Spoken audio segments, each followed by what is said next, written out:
this episode of Peace, Love, and Barbecue, Nova Scotia Rob finds himself living out a bucket list experience, learning from the legend. Mike Mills is known as the legend. Each week, would-be barbecuers come from all over to 17th Street Barbecue in Murphysboro, Illinois, to learn from the Mills family and crew. One thing's for certain, they all leave a little different from when they walked through the door.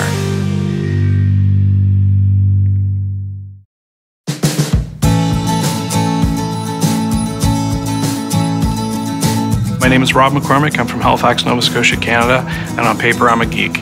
I've always been the high-tech redneck.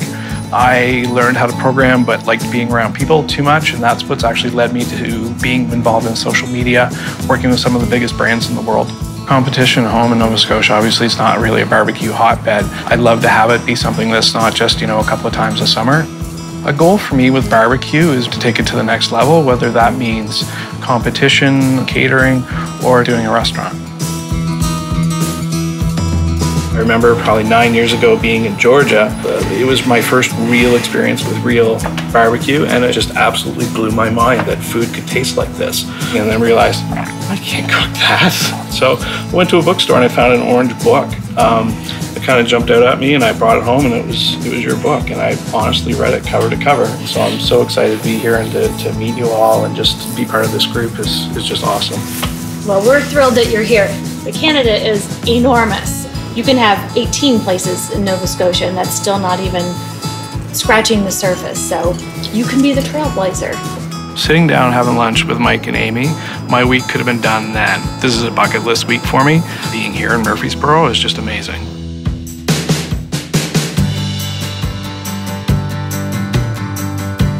You are going to prepare these in your own way. But what I do is, I'm going to go down one side of this rib and then the other. I'm not going to go down the middle of it and expect it to get all the way across it. So I'm going to come down, I'm going to sprinkle one side, I'm going to same motion, I'm going back down the other side. That's all I'm going to put on there. Rob, he's an enthusiast living in Nova Scotia with no barbecue culture at all. I think we really have to continue to talk a lot about the culture and the community and, educate him about the barbecue world. He has to build it and build that culture within that community. Mike, yesterday, did you say to put your meat on while your pit's coming up to temp? Like as it's coming up, so Absolutely. Like at 150? Absolutely. Okay. What it does, it will speed up the cooking process because it's not coming up slowly. But on the other hand, it will also shorten the amount of time that your smoke is going to get in the product. Meat cold takes on smoke. Meat that is hot seals off and it won't take on the smoke. It just goes on top. You can put any quantity you want. If you want to rub it in, I'm just showing you what we do and what has developed and works for us. It's not the only way. So tomorrow, you all are going to do some cooking. Baby backs, wings, and green beans. Well, I'm number 3. Philip, old pal, where am I heading? The little one, the mailbox? Am I here? There you go. I guess that brings us to Silver Sally. We got a pretty short-term relationship, but we're gonna make it work.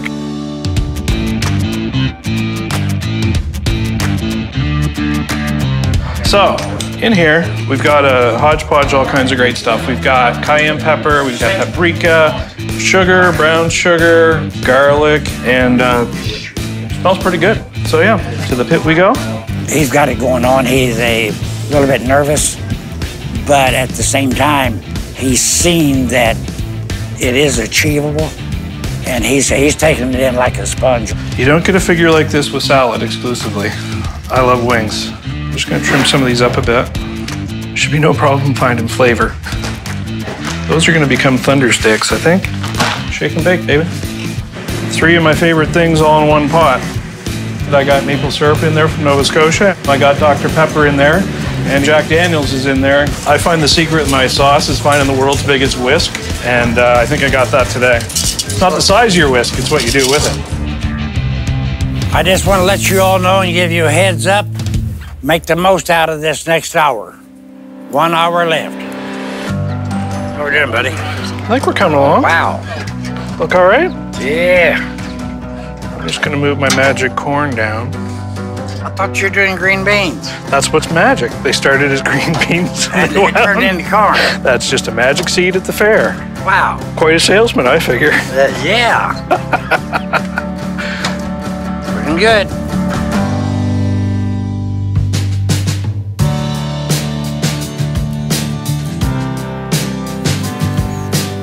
Hi, Rob. How are you doing? Awesome. What do we have here? On my ribs, the rub is gonna taste real familiar because it's magic dust. It's what started me. But from there, on the liquid side, then we're gonna go to some of my favorite places. Texas with Dr. Pepper, go to Tennessee, find something else that I like, and that's Jack Daniels. And then a little something from home with maple syrup. With the wings, I did mix up the rub, so that's a little bit different. And then with the corn, it's supposed to be a green bean, but magically the seeds turned overnight, and we've got, let's call it magic corn. So, enjoy. Awesome. I think it went okay. We'll know soon enough. I was pretty happy with what I turned in. Sometimes it's, it's tricky if stuff sits a little bit. You want to give it to them just like right off the pit. Would have liked a little more time on my wings. But it is what it is. I'm happy just being here. Honestly, no matter how that turns out, I feel like I won just being here. Rob. Hi. What a pleasure to have you here. My pleasure. We're talking about your wings or your chicken. You may already know this, but it needed to be cooked a little bit more. That was the same thing with your ribs. 30 minutes would have made a world of difference. I thought the rib was awesome. I know when you're at a deadline, everybody needs 30 minutes, especially when you don't have it, but I've been there. I thought the flavors were good. I thought I had the right amount of smoke on it. All in all, so I did a good job. Great, thank you. Thank you. I really like your barbecue sauce. I love that you brought the maple syrup from Canada and truly have a winner there and something that you could make a signature style with. And the corn, I love that you use the magic dust in that and maybe just a little heavy on the paprika. But I love corn on the cob, and I think that's such a great summer treat. Great. So thank you so much. Oh, thank you all. I don't think this grin has left your face all week. Yeah, it's been a living the dream kind of week. Spinning around a professional kitchen, which is not like home. It's awesome. It's fantasy camp. Well, I hope you got a deeper understanding of American barbecue, because now you have an opportunity to really take a leadership role in developing barbecue in Canada. This week, I'm flying home in an airplane, but I've been flying all week. I see the gleam in your eye. I'm really enthused about how all this progresses and goes with you. I'll start it with a little book. Rob, what would you most like to know that we can help you with? What bit me yesterday, Mike, was I ran out of time. Then I'm horrible with cutting ribs. So let's see if we can't help solve this problem. If you're behind, one thing to do, you don't like to do it, but you got to do it. If you wrap these in foil, Yep. the steam will bring them through quicker for you. You can put any liquid in there to help steam will help. So apple juice or... Yeah, and would you find that if you steam them too long, the meat will pull away, like the bones are going to start to show? Right. I believe that if it happens, you got to deal with it. You got to make it look as good as possible. Yep. But let's take these over here, Philip, and season these up. Before you wrap, you want to make sure you've got your smoke in them, because it will pull a little bit of that smoke. Okay, great. Well, we would just put it back on the pit for a second and let some heat on it. The key is not leave it on too long, because the sugars will caramelize and it'll get black on you. We'll lose this pretty ribs. So Yep. The other thing, when you're picking out a rack of ribs for this, I would try to pick out one that's got straight bones. Okay.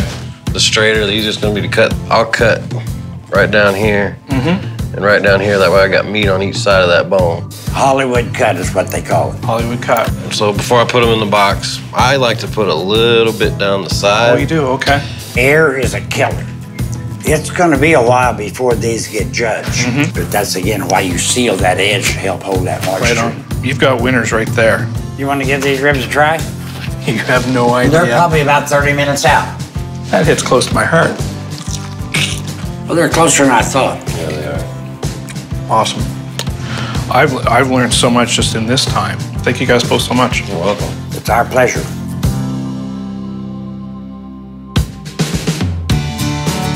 At the end of the day, Rob has transformed from passionate to obsessed.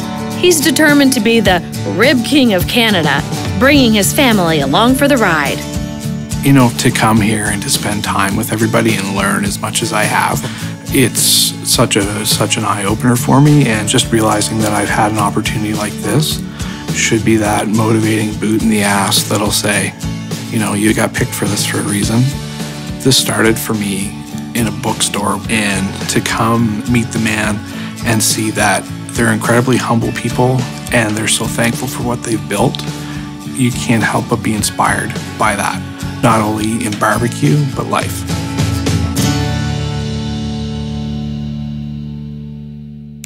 Next time on Peace, Love, and Barbecue, Motor City Chris comes to Murphysboro full of spit and vinegar and learns a thing or two about the barbecue culture.